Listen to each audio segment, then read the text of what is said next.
The hallway of the Silver Oak Rescue Center exploded with a deafening chorus of barking. It was a sound of competition, energy, and a desperate plea for attention that filled the air. Metal gates rattled as dozens of dogs jumped against the bars, their paws scraping against the hard concrete in a frantic dance for notice. Most visitors would stop at the very first row, pointing with excitement at the puppies who put on a show. But for one woman standing in the center of that chaotic corridor, the world felt strangely heavy and still. She moved past the jumping, the yapping, and the begging without glancing left or right. She moved like someone following a path that was invisible to everyone else, but deeply familiar to her soul. She reached the very last kennel in the row, where the noise of the hallway seemed to fade into a heavy, expectant silence. There, tucked away in the shadows of a far corner, was a dog that no one else had bothered to see. Why would this woman walk past every eager dog just to find the one that wouldn't even lift its head? The woman's name was Sylvia. In her daily life, she felt like a shadow moving through a world that was far too loud. She was a person who understood what it meant to be present but completely ignored, much like the silver bars she now stood before. At her workplace, people often spoke over her, and at home, the silence was a heavy companion she had grown used to. She was not a person of many words, but she was a person of deep observation. Sylvia had spent years feeling like she was waiting for a voice to answer her own internal silence. She did not come to the shelter to find a playful companion to show off to the world. She came because she felt a pull toward the things that the world had already decided were broken or finished. Her own past was marked by moments of being overlooked, and she carried a quiet hurt that she never spoke aloud to anyone. When she looked at the chaotic scene around her, she did not see pets. She saw souls waiting to be heard. At the very end of the row, tucked behind a small nameplate, sat Orion.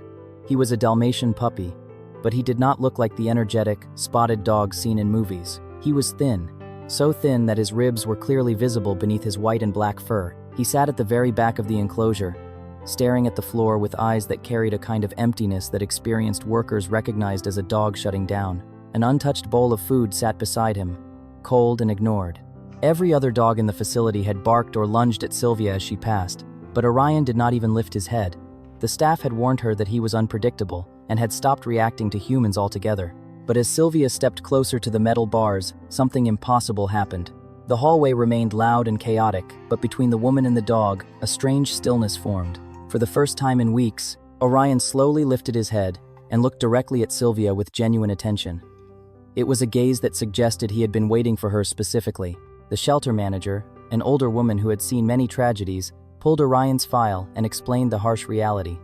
Orion had not always been this way. He had once belonged to an elderly man who treated him like a son, but after the man passed away, the puppy was passed around to 3 different families. Each time he was returned to the shelter because he was too quiet, or because he wouldn't play, or because he seemed broken. He had been rejected 3 times in public adoption events, left standing in a corner while every other dog was chosen. Eventually, he simply stopped trying. He had learned that human contact usually led to another goodbye. The staff explained that he was on his last legs, refusing to eat and withdrawing from any form of interaction. He was not aggressive, but he was hollowed out by grief and the repeated trauma of being told he wasn't enough. The reason he ignored everyone else was that he was waiting for someone who didn't want a performer, but a partner who understood the weight of being left behind. This revelation added a painful depth to the silent connection Sylvia felt through the bars. Sylvia did not take Orion home that first day, but she promised to return every single afternoon. A routine began that was built on patience and silence rather than pressure. Every day after work, Sylvia would arrive at the shelter and sit on the hard concrete floor outside Orion's kennel. She didn't try to force him to come to the front, and she didn't wave treats at him frantically. Instead, she simply showed up. She would read her book aloud in a soft, steady voice, or sometimes she would just sit there and let him get used to her scent. Slowly, the voluntary moves began.